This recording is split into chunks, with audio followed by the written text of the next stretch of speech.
ഡിസൈന് കൊണ്ട് നമ്മൾ ഞെട്ടിച്ച ഒരു സ്റ്റെയർ കേസ് കാണിച്ചു തരട്ടെ. ക്യാൻഡിലിവർ വേവി ഷേപ്പിൽ നിർമ്മിച്ചിരിക്കുന്ന ഈ വീടിന്റെ സ്റ്റെയർ കേസ് ഏതൊരാളും കാണുന്ന സമയത്ത് ഇതെങ്ങനെയാണ് ചെയ്തിരിക്കുന്നുണ്ടാവുക എന്ന് ആലോചിക്കുന്നുണ്ടാവും. തീർച്ചയായിട്ടും നിങ്ങളും ആലോചിക്കുന്നുണ്ടാവും ഈ ഒരു സ്റ്റെയർ കേസ് എങ്ങനെ പണിതെടുത്തു എന്നുള്ളത്. ശരിക്കും ഈ സ്റ്റെയർ കേസിന്റെ കൺസ്ട്രക്ഷൻ രീതി പറയുന്നതിന് മുമ്പ് ഇതാരാണ് ചെയ്തത് എന്ന് പരിചയപ്പെടുത്തി തരാം. ഒറൻസായി ബിൽഡേഴ്സ് എറണാകുളത്ത് ആലുവയുള്ള ആർക്കിടെക്ചറൽ സ്ഥാപനമാണ്. അവർ കോട്ടയത്ത് തുരുത്തിയിൽ ചെയ്തിരിക്കുന്ന പ്രൊജക്റ്റിലാണ് ഈ ഒരു സ്റ്റെയർ കേസ് കൊണ്ടുവന്നിരിക്കുന്നത്. പൂർണ്ണമായിട്ടും MS പ്ലേറ്റ് ബെൻഡ് ചെയ്തിട്ടാണ് ഈ ഒരു സ്ട്രക്ചർ പണിതിരിക്കുന്നത്. അതുപയോഗിച്ചിട്ടാണ് സ്റ്റെയർ കേസിന്റെ സ്റ്റെപ്പ് ട്രെഡ് പണിതിരിക്കുന്നത്. അതുപയോഗിച്ചിട്ടാണ് ഈ സൈഡ് വാൾ പണിതിരിക്കുന്നത്.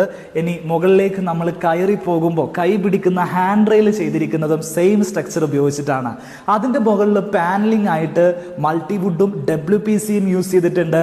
അതിന് മുകളിലേക്ക് വുഡൻ ടെക്സ്ചറുകൾ പെയിന്റ് ചെയ്തെടുത്തിട്ടാണ് ഈ ഒരു ഫൈനൽ ഫിനിഷിലേക്ക് കൊണ്ടുവന്നിരിക്കുന്നത്.